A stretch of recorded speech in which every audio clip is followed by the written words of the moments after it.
Welcome to the deep dive. We take source material, go deep, and pull out the really crucial insights, the stuff that matters. Exactly, no fluff. Today, we're getting into the text surrounding Robert Greene's The 48 Laws of Power. We've got the book right here. Yep. And our goal, our mission, is to pull out the key knowledge nuggets from this source. The principles it lays out that might help you get more out of life, your career, maybe business, finance, accomplish big things. And it kicks off with a fascinating paradox, doesn't it? The source says, look, feeling powerless, it's almost unbearable. Everybody wants more influence. Deep down, yeah. But, and this is the crucial part of the text, argues that today, being obviously power hungry, like overtly grabbing for power, that's really dangerous. So you can't just go for it openly. Not according to Greene's analysis here. He suggests you need to appear, decent, fair, maybe even a bit naive sometimes. Success requires subtlety, strategy. It's like navigating the old aristocratic courts. Ah, that scheming world where everything was under the surface. Precisely. Life, career, it's presented as this intricate game. And the source is pretty clear. Take this game seriously, study it, reflect on it. That leads to ultimate satisfaction. And if you're frivolous about it. Well, the text suggests you get punished. Yeah. It's presented as a kind of civilized warfare. You need vigilance, tactical thinking. Okay, let's unpack that. If it's a game, how do we play? Especially dealing with, say, bosses, superiors. Law 1 seems core here. Law 1. Never outshine the master. Simple but profound. The judgment is, make people above you feel comfortably superior. Always. Even if you are better. Especially then. Your brilliance, if it makes the boss feel insecure or threatened, is actually a liability. And the big example is Nicolas Fouquet, right? Louis XIV's finance minister. Oh, yeah, the classic cautionary tale. Fouquet throws this unbelievably lavish party at his amazing chateau, supposedly to honor the young King Louis. But it backfired. Badly. Massively. The party was too good, it completely overshadowed anything the king could muster at the time. So instead of flattery, it just screamed, I'm richer and have better taste than you. And Louis XIV notoriously vain. Couldn't handle it. Fouquet wasn't just impressive. He made the king feel small, insecure, jealous. The result. Arrested the next day. Yay. Trumped up charges. 20 years in prison. All because, as Greene frames it, he outshone his master. Wow. Okay, so contrast that with his successor, Colbert. Colbert got it. He funneled state money to Louis, enabling huge projects like Versailles. Same architects Fouquet used, but bigger, grander. And all the glory reflected directly onto the king. Making the king look brilliant. Exactly. And by doing that, Colbert secured his own power. He made himself indispensable by making his master look good. It's not even always intentional outshining, is it? There's the Astor Manfredi example. Right, with Cesare Borgia. Manfredi was this young prince, naturally gifted, handsome, charming, just radiated talent. And Borgia, powerful but deeply insecure and vain. So even though Manfredi wasn't trying to compete, his natural brilliance just made Borgia feel inadequate by comparison. And the source recounts Borgia eventually had him murdered. The underlying reason suggested he simply outshone a fragile ego. So the practical takeaway for, say, the workplace today is sometimes you have to dial it back. Mute your good qualities, as the source says. Pretty much. Especially if your superior seems insecure. And the book suggests tactics. Act a bit less intelligent than you are. Make harmless mistakes so you can ask for their wise advice. Masters love giving advice. They adore it. It lets them bestow their gifts of experience. You can even attribute your good ideas to them publicly. It strokes the ego, makes you seem loyal and non-threatening. It sounds a bit like Law 24, playing the perfect courtier. That idea of mastering indirection, seeming to yield but subtly gaining ground. It's definitely related. That strategic self-presentation. And this thinking, this strategy, it goes beyond just managing up. It applies to achieving goals, influencing anyone, really. Like Law 9. Bridget. Win through your actions, never through argument. Why is action better than arguing? Well, Greene argues that arguments just make people defensive. You rarely change minds that way. You just stir up resentment. But demonstrating your point, showing results, that's powerful. It bypasses the ego. Like Michelangelo and that block of marble for the David. The mayor thought it was useless. Exactly. Michelangelo didn't waste time arguing about artistic vision. He just started carving. Day after day, the statue emerged. His actions prove the marble was viable, silencing the doubters without a single debate. Let the work speak. Powerful. Okay, what about Law 8? Make other people come to you. Use bait if necessary. This one's about control. If you force others to react, they're in the driver's seat. But if you can lure them towards you, make them initiate the move. You control the situation. You use bait, the promise of some gain for them. The Napoleon example from Elba is interesting here. He was exiled. But people kept feeding him info, maybe deliberately, that France wanted him back. That was the bait. So he took the bait. He did. Convinced he'd be welcomed, he initiated the return. Now, obviously, it ended at Waterloo, but initially he felt in control, making the decisive move. But really, he was lured into the open where his enemies could deal with him. It shows how even chasing an opportunity can mean you're reacting to someone else's lure. Fascinating. Staying out of trouble seems key, too. Law 20. Do not commit to anyone. Yeah, stay above the fray. Greene's point is that getting dragged into other people's fights, taking sides too early, it just wastes your energy and makes enemies you don't need. You lose focus. Like Isabella d'Este in Renaissance Italy, Mantua was small, surrounded by big players. Surrounded by giants, France, the Pope, Venice, Borgia, all fighting. Everyone wanted her alliance. But she didn't pick a side. Nope. Resolutely neutral. She played a double game, as the source calls it. Friendly letters, gifts to everyone, even when they were fighting each other. She let them exhaust themselves. And Mantua. Not only survived, it thrived for decades under her rule while bigger states crumbled. By refusing to commit, she kept her independence and flexibility. A huge lesson for navigating office politics or tricky markets, right? Avoid unnecessary battles. Definitely. Conserving energy. That connects to Law 23. Concentrate your forces. Absolutely. Yeah. Don't spread yourself thin trying to achieve too many things or please too many people. It dilutes your power. Focus your energy intensely on one key objective or one key person, like a mentor or a vital decision maker. That's how you build real influence efficiently. Like Cardinal Richelieu focusing on the king's mother to get his foot in the door at the French court. Exactly. He didn't try to charm everyone. He picked his target. And that focused effort paid off. And this focus ties into Law 29, plan all the way to the end. It does. Having that clear end goal, knowing the steps, it stops you getting sidetracked by emotions or having to constantly improvise. Greene sees improvisation born of poor planning as a major cause of failure. Clarity keeps you on track. Okay, shifting from strategic action to perception. How others see you. Law 5. So much depends on reputation. Guard it with your life. Reputation is presented as the absolute cornerstone of power. A strong one can intimidate, win allies, give you immense leverage without you even doing anything. But if it tanks, you're incredibly vulnerable.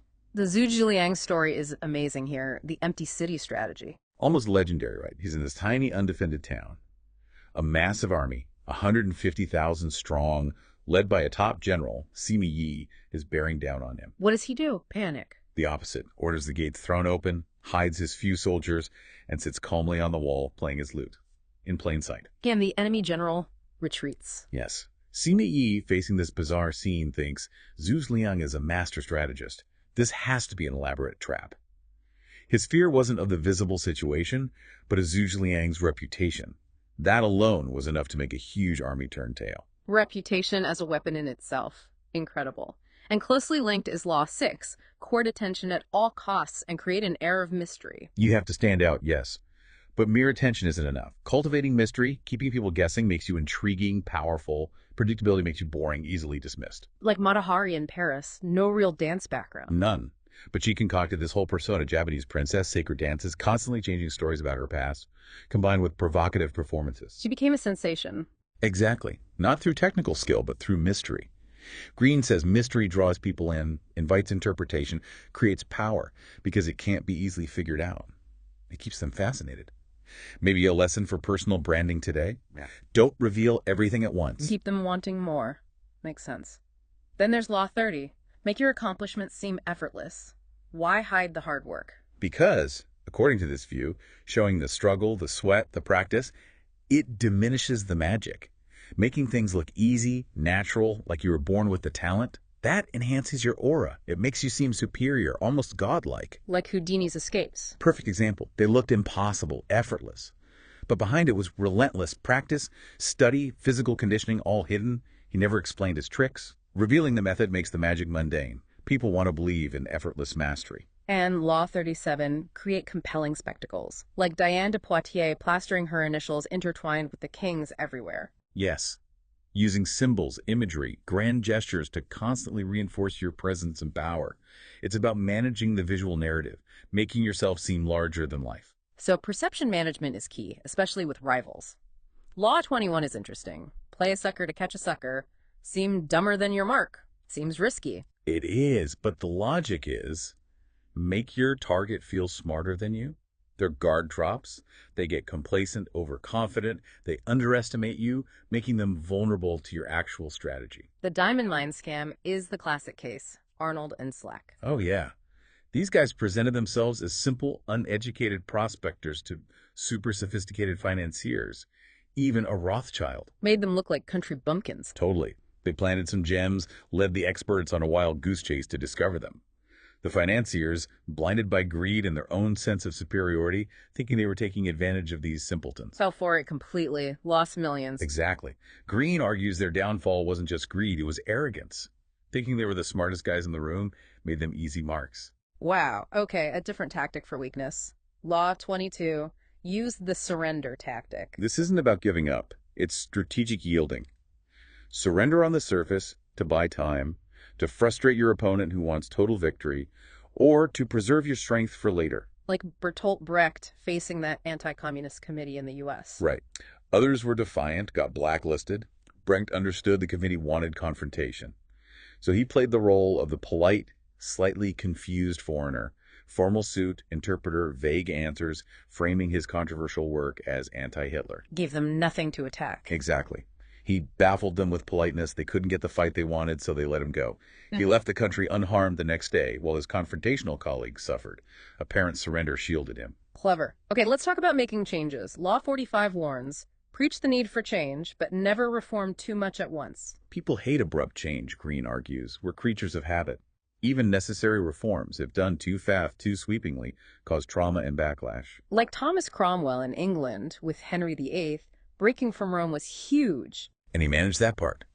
But then he went too far, too fast, with Protestant reforms smashing idols, closing monasteries, changing centuries of tradition almost overnight. It terrified and alienated ordinary people. Caused rebellions. Major ones. And while they were put down, that overzealous, rapid pace of change, Greene suggests, contributed to Cromwell losing favor and eventually his head. Gradualism is often safer. And speaking of danger, Law 46. Never appear too perfect. Because perfection breeds envy. And envy, Greene says, is incredibly dangerous. It creates hidden enemies who resent you but won't confront you openly. Displaying a few harmless flaws makes you seem more human, less threatening. The Joe Orton story is chilling here. The playwright and his partner, Kenneth Halliwell. Yeah, tragic. Orton's success just exploded. Seemed effortless, charming, brilliant. Halliwell, his former mentor, just festered with envy in his shadow. The perfection was unbearable. Apparently. Greene describes how Orton's effortless success just amplified Halliwell's feelings of failure and inadequacy. The envy became toxic, ultimately leading Halliwell to murder Orton. A stark warning about the dangers of seeming too flawless, maybe showing some vulnerability, could have diffused it. Devastating. Briefly, Law 47, know when to stop in victory. Yeah, don't go past the mark you aim for. Winning can make you overconfident. You push too far, create new enemies, overextend yourself. Like the Chinese nationalists in Manchuria against Mao, initial success led to overreach and eventual defeat. Consolidate your gains. And the final one we'll touch on, Law 48, assume formlessness. This is about unpredictability, fluidity. If your enemies can't pin you down, can't figure out your strategy or predict your next move, they can't effectively fight you. Be like water, adaptable. Mao Zedong's strategy again, like the game of Go. Exactly. His forces didn't hold fixed lines like in chess. They dispersed, flowed around the enemy, attacked weak points, avoided direct strength confusing the more conventional nationalist army. And Baron Rothschild in Paris, adapting to constant political change. Right. Regimes rose and fell, but he stayed rich and powerful by blending in, adapting, never taking a rigid stance. Greene stresses taking nothing personally is key here. If attacks don't hit a nerve because you have no form, opponents have nothing to target. They're fighting a ghost. Okay, so wrapping up this deep dive into the source material on the 48 Laws of Power, the big takeaway seems to be that success, power, achieving great things, it's not just talent or hard work. No, according to this source, it's deeply tied to understanding people, managing how they see you, and using subtle strategic thinking. It's about navigating the complexities of human interaction. It really paints a picture of life, career, business, finance as arenas requiring serious tactical awareness, influencing people, protecting your reputation, dealing with rivals, managing change. It frames power less as overt force and more as psychological insight and indirect maneuver, knowing how to play the game, essentially. Definitely gives you a lot to think about regarding how you interact, present yourself, plan your moves in pretty much any situation where people are involved. Absolutely. And those historical examples, whether you agree with the interpretation or not, they certainly stick with you. They illustrate the potential consequences, good and bad. So, reflecting on all this from the source material, here's a final thought for you, the listener. In today's world, what do you think is actually the most dangerous position to be in when striving for success? Appearing too weak and easy to push around, or appearing too strong, too successful, and attracting that envy and opposition? Which is the bigger risk? Definitely something to ponder. That's it for this